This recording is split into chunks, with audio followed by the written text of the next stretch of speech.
Hello बच्चों, आज मैं आपको अगला पार्ट है फर्स्ट चैप्टर का रासायनिक अभिक्रियाओं के प्रकार। इसमें रासायनिक अभिक्रियाएं कई प्रकार की होती हैं। यहाँ पर हम 6 प्रकार की रासायनिक अभिक्रियाओं के बारे में पढ़ेंगे। पहला है संयोजन या योगात्मक अभिक्रिया। जैसे कि इसके नाम से ही पता लग रहा है, संयोजन का मतलब जुड़ना या योगात्मक का मतलब भी होता है जुड़ना। तो वे रासायनिक अभिक्रियाएं जिनमें 2 या 2 से अधिक पदार्थ आपस में संयोग करके केवल एक नया पदार्थ बनाते हैं, उसे हम क्या कहते हैं? संयोजन या योगात्मक अभिक्रिया कहते हैं। इसको हम इस तरह उदाहरण के साथ समझेंगे कि हमने एक पदार्थ ले लिया A + B, इन दोनों को संयोग कराया तो क्या बन गया नया पदार्थ AB। इसका उदाहरण है, देखिए, मैग्नीशियम की ऑक्सीजन से क्रिया कराई, मैग्नीशियम ऑक्साइड बन गया। अमोनिया की हाइड्रोजन क्लोराइड से क्रिया कराई, अमोनियम क्लोराइड बना। कार्बन मोनोऑक्साइड की क्लोरीन के साथ क्रिया कराई तो कार्बोनिल क्लोराइड बना, COCl2। कार्बन की ऑक्सीजन से क्रिया हुई, कार्बन डाइऑक्साइड। तो ये रासायनिक संयोजन अभिक्रिया की परिभाषा और ये इसके उदाहरण हो गए। अगली अभिक्रिया है वियोजन या अपघटन। नाम से ही हो रहा है वियोजन की टूटना, या अपघटन का मतलब भी होता है टूटना। कि इस अभिक्रिया में एक बड़ा यौगिक किसी बाह्य कारक जैसे ऊष्मा, विद्युत, प्रकाश की उपस्थिति में 2 या अधिक छोटे यौगिकों या अवयव में अपघटित हो जाता है। उदाहरण इसका भी है कि A यौगिक है जो कि 2 छोटे यौगिक B और C में टूट जाता है। इसके लिए देखिए, अभी आपने परिभाषा में देखा बाह्य कारक ऊष्मा, विद्युत और प्रकाश, इन तीनों कारणों से ही ये अभिक्रिया संपन्न होती है।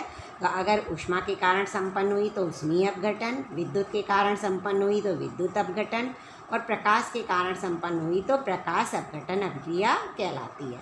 तो पहला हमने ले लिया ऊष्मा के कारण संपन्न हुई क्रिया को, तो ऊष्मीय अपघटन, कि जब कोई यौगिक ऊष्मा के प्रभाव से 2 या अधिक सरल पदार्थों में अपघटित होता है तो वो अभिक्रिया कहलाती है ऊष्मीय अपघटन। जैसे कि कैल्शियम कार्बोनेट को ऊष्मा देने पर यह कैल्शियम ऑक्साइड और कार्बन डाइऑक्साइड में विघटित हो जाता है। CaCO3 ऊष्मा दी गई, इसको CaO और कार्बन डाइऑक्साइड में विघटित हो गया।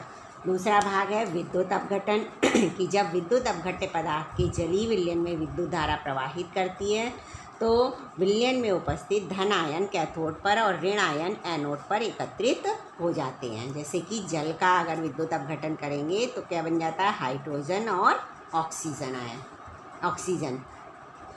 तीसरा है प्रकाश अपघटन अभिक्रिया, कि जब अपघटन में अभिक्रिया प्रकाश की उपस्थिति के कारण होती है तो उसे कहते हैं प्रकाश अपघटन अभिक्रिया। जैसे कि सिल्वर क्लोराइड सूर्य के प्रकाश की उपस्थिति में अपघटित हो जाता है सिल्वर और क्लोरीन में। आपने देखा होगा चांदी को हवा में रखने पर वो काला हो जाता है, तो वो अपघटन ही होता है प्रकाश की उपस्थिति में उसमें। अब अगली अभिक्रिया है विस्थापन या प्रतिस्थापन अभिक्रिया, कि इसमें विस्थापन का मतलब एक पदार्थ या तत्व दूसरे पदार्थ या तत्व को विस्थापित कर देता है, तो उस अभिक्रिया को कहते हैं हम विस्थापन या प्रतिस्थापन अभिक्रिया। कि वह रासायनिक अभिक्रिया जिसमें अधिक क्रियाशील पदार्थ कम क्रियाशील तत्व के यौगिक से उस तत्व के परमाणु या तत्व को विस्थापित कर स्वयं उसका स्थान ग्रहण कर लेता है, तो विस्थापन अभिक्रिया कहलाती है। ये भी 2 प्रकार की होती है, एकल विस्थापन और द्विविस्थापन। एकल विस्थापन का मतलब है कि एक क्रियाशील तत्व ही यौगिक में से उसे विस्थापित करता है। जैसे कि इसका उदाहरण हो गया कॉपर सल्फेट की जब क्रिया आयरन से कराई जाती है तो बन गया आयरन सल्फेट और कॉपर। यहाँ आयरन ने कॉपर को विस्थापित कर दिया, तो एक ही पदार्थ ने दूसरे को विस्थापित किया, इसलिए ये एकल विस्थापन कहलाया। दूसरी अभिक्रिया में देखिए सिल्वर नाइट्रेट की सोडियम क्लोराइड के साथ क्रिया कराई गई तो बन गया सिल्वर क्लोराइड और सोडियम नाइट्रेट। इसमें देखिए सिल्वर पहले यहाँ नाइट्रेट के साथ था, उत्पाद में देखिए सिल्वर किसके साथ आ गया? क्लोराइड के साथ, और सोडियम किसके साथ आ गया? नाइट्रेट के साथ। तो ये द्विविस्थापन हो, यानी एक दूसरे ने अपना स्थान बदल लिया। सिल्वर ने सोडियम का स्थान ले लिया और सोडियम ने सिल्वर का स्थान ले लिया, तो ये द्विविस्थापन अभिक्रिया कहलाई। अब अगली अभिक्रिया है ऊष्माक्षेपी और ऊष्माशोषी अभिक्रिया, कि वो अभिक्रिया जिसमें ऊष्मा मुक्त होती है उसे कहते हैं ऊष्माक्षेपी अभिक्रिया। जैसे कार्बन और ऑक्सीजन आपस में क्रिया करके कार्बन डाइऑक्साइड बनाते हैं और ऊष्मा उसमें निकलती है। ऊष्माशोषी की वे रासायनिक अभिक्रिया जिसमें ऊष्मा का अवशोषण होता है ऊष्माशोषी अभिक्रिया कहलाती है। जैसे कार्बन और सल्फर आपस में क्रिया करके कार्बन सल्फाइड बनाएंगे और इसमें ऊष्मा दी जाती। माइनस का साइन क्या दिखाता है, इसमें ऊष्मा दी गई, यानी इस अभिक्रिया को प्रारंभ करने के लिए ऊष्मा दी गई। अब अगला अभिक्रिया है ऑक्सीकरण तथा अपचयन अभिक्रिया। वह अभिक्रिया जिसमें, इसमें भी देखिए दो प्रकार के, ऑक्सीकरण और अपचयन।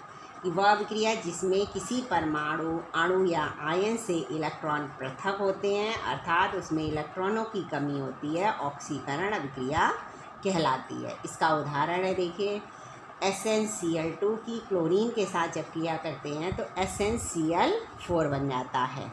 और यहाँ पे देखिए इलेक्ट्रॉनों की कमी कैसे हुई, यहाँ पे देखिए 2 क्लोरीन था और क्लोरीन कैसा होता है, ऋण आयन होता है, ये इसके साथ जुड़ गया तो यानी 2 से 4 हो गए, यानी इलेक्ट्रॉन इसमें कम हो गए, धन आयन इसमें बढ़ गया। और इसी तरह वह अभिक्रिया जिसमें कोई परमाणु, अणु या आयन इलेक्ट्रॉन को ग्रहण करता है, अर्थात उसमें इलेक्ट्रॉनों की वृद्धि होती है, अपचयन अभिक्रिया कहलाती है। जैसे कार्बन ने जिंक ऑक्साइड के साथ क्रिया करा, जिंक प्लस कार्बन मोनोऑक्साइड बन गया। क्यूप्रिक क्लोराइड ने कॉपर के साथ क्रिया किया, क्यूप्रस क्लोराइड बन गया, CuCl बन गया। तो ये ऑक्सीकरण और अपचयन में कि जब इलेक्ट्रॉन की कमी होती है तो ऑक्सीकरण, और जब इलेक्ट्रॉन की वृद्धि होती है तो अपचयन। और ये दोनों अभिक्रियाएं जो हैं, ऑक्सीकरण और अपचयन, एक साथ होती हैं, दोनों अलग अलग कभी नहीं हो पाती हैं। जब ये दोनों अभिक्रियाएं एक साथ मिल जाती हैं तो वो अभिक्रिया क्या कहलाती है, रेडॉक्स अभिक्रिया।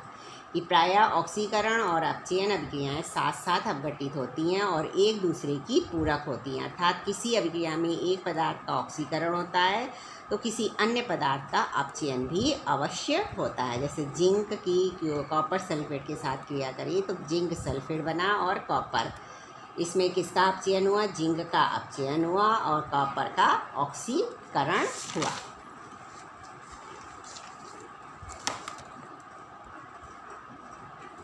जिंक का ऑक्सीकरण हुआ और कॉपर का अपचयन हो रहा है और यह एक रेडॉक्स अभिक्रिया है। एनोड पर देखिए जिंक निकला और कैथोड पर कॉपर, यानी जो प्लस वाला था वो ऋणावेश पर गया और जो माइनस वाला था वो धनावेश पर जाता है। अब दैनिक जीवन में रेडॉक्स अभिक्रिया के उदाहरण, इसका उदाहरण है संक्षारण और विकृत गंधि। संक्षारण का सबसे अच्छा उदाहरण है लोहे पर जंग लगना, कि वातावरण में उपस्थित वायु और नमी के कारण धातुओं का क्षय संक्षारण कहलाता है। जिसका उदाहरण है लोहे में जंग लगना।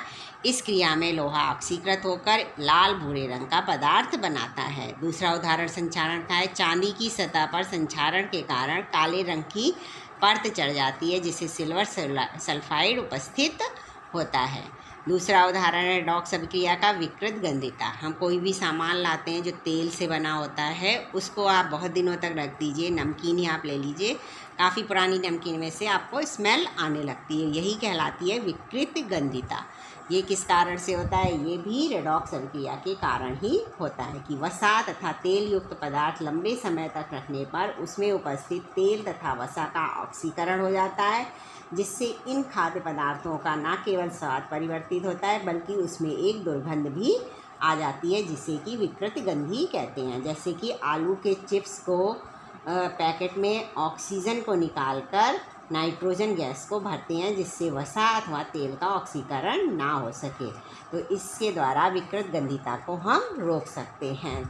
तो चिप्स आपने खाए होंगे, वो कितना भी पुराना हो जाए वो क्यों नहीं है ऑक्सीकृत होता, क्योंकि उसमें से ऑक्सीजन निकालकर कौन सी गैस भर दी जाती है, नाइट्रोजन गैस भर दी जाती है।